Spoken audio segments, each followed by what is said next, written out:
신재윤 위원장님, 예. 한번 그 동양 사태를 한번 정리를 해보겠습니다. 저 앞에 PPT가 있습니다만은 제가 지금 천천히 읽는 것을 저 표를 보면서 한번 생각을 해보시기 바랍니다. 동양그룹의 핵심 기업인 동양증권을 지배하기 위해서 현재현 회장이요. 첫째, 동양레저와 동양인터내셔널을 통해서 동양증권의 지분 50%를 소유해서 지배력을 강화합니다. 첫째. 둘째로는 동양증권이 직접 주동양의 지분을 취득할 수 없기 때문에 동양증권이 대부업체인 동양파이낸셜을 100% 자회사로 만든 뒤에 2011년 주동양 유상증자 때 31%의 지분을 취득해서 순환출자를 완성해서 동양을 지배하게 됩니다. 되게 이해하시죠? 그죠? 예, 알고 있습니다. 대부업체가 주채무 계열 규제와 비금융사 주식 취득 규제라는 금융기관의 규제에서 벗어난 법적 허점을 이용해서 규제 공백을 철저히 이용했다. 그리고 고객의 자금을 끌어들여서 그룹을 실질적으로 지배한 결과 금융, 비금융 동반 부실이 왔고 경영권을 유지하기 위해서 법정 관리를 신청해서 결국은 금융 투자자와 소비자 국민들에게 막대한 피해를 입히게 됐다 하는 진단에 대해서 대체로 동의하시겠죠? 예, 동의합니다.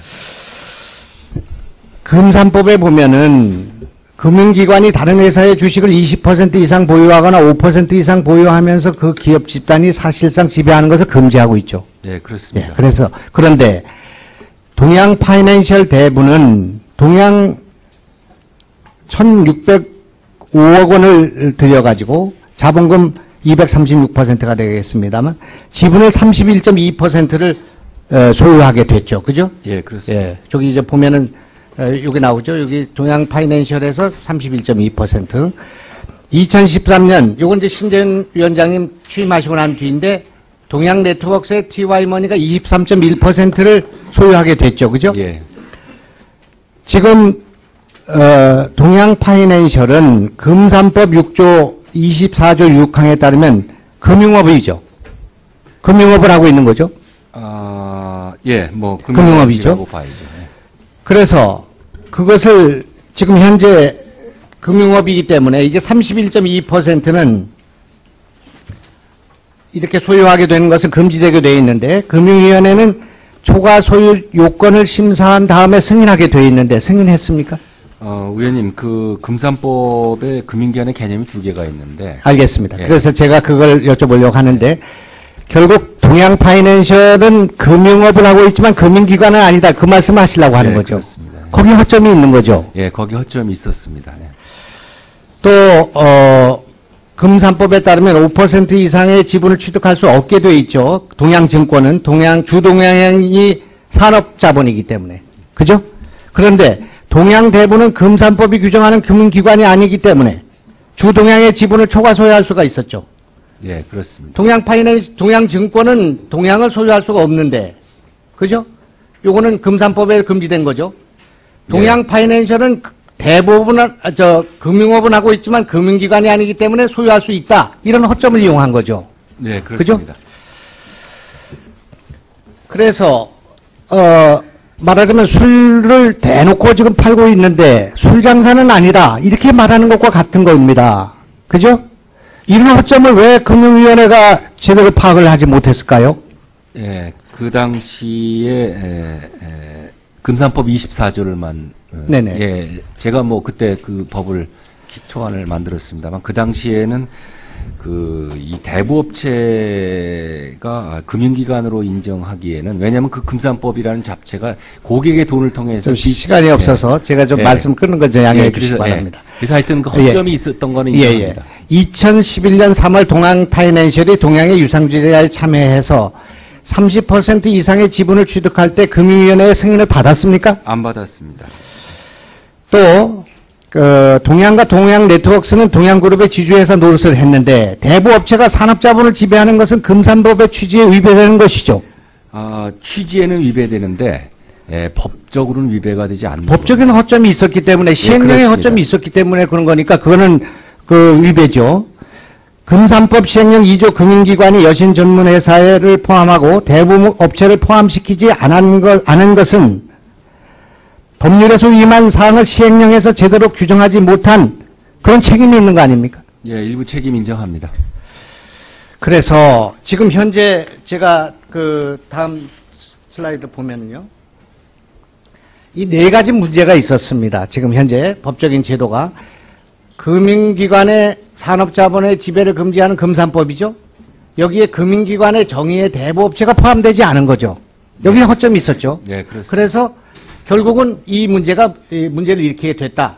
두 번째, 주채무 계열을 선정할 때 신용위험 관리의 0.1% 이상인 계열 기업군을 선정 관리하게 돼 있는데 금융기관의 정의에 증권사와 대부업체가 포함되지 않았죠. 예. 그래서 사채를 가지고 은행 그 부채를 맡게 된 거죠. 거기 허점이 있었죠. 예, 있었습니다. 그래서 대부업체 시장성 차입을 통해서 은행 여신을 상환하여 규제에서 벗어나게 된 거죠. 2010년도의 일입니다. 그죠? 예. 그 다음에 대주주의 거래 제한, 대주주의 적정성 심사와 관련해서 대주주가 사금고를 방지하기 위해서 대부업체에 그걸 금지하게 되어 있는데 대부업체에는 적용하지 않았죠. 예. 그죠? 그렇게 해가지고 대부업체를 통해서 순환출자와 계열사의 자금을 지원했다 이겁니다. 그죠? 예. 여기 허점이 있었던 거죠. 예. 그래서 대부업법을 전면 개정할 필요가 있다 이런 말이고요.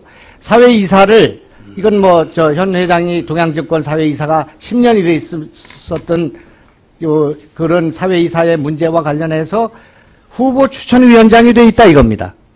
이것도 문제가 있는 그런 법이라고 생각합니다. 이건 상법에 관련된 것이고요. 이런 네 가지의 구조적인 문제 때문에 동양 사태가 벌어졌다 하는 그 제 진단에 대해서 동감하십니까? 뭐 꼭 그것 때문에는 아니지만 상당히 꼭 그것 때문 아니면 어떤 게 더 아니, 있습니까? 그러니까 뭐 대주주의 뭐 어떤 모랄 해제들은 이런 게 있었지만 법률상의 허점을 이용한 거는 확실합니다. 대주주의 모랄 해저들은 어디에나 있을 수 있고 그 탐욕이 있는 것입니다. 그것을 막기 위해서 규제가 필요하고 시스템이 필요하고 법률이 필요한데 법률이 이렇게 허점이 있는데 대법이 금융업으로 되어 있으면서 금융기관이 아니고 그리고 규제에서 이렇게 벗어나 있고 그런 여러 가지 허점이 있는 것을 번연히 알고 있었던 우리나라의 최고의 전문가들이 수백 명이 이런 문제를 개선하지 않고 있다가 오늘의 이 사태를 치르게 됐다. 그래서 이것은 인재이고 이것은 법률적 허점의 문제이고 구조적인 문제다. 그렇기 때문에 금융위원회와 금융당국의 일차적인 책임이 있다 하는 제 주장에 대해서 어떻게 생각하십니까? 예, 우선 대부업을 이용해서 저렇게 그 사금고화나 이런 할 줄은 예견을 못했던 상황이었고요. 그리고 대부업은 이제 그 공모라든지 상장 또 은행 차입이 이렇게 금지되어 있습니다. 그래서 남의 고객의 돈이라고 보기에는 조금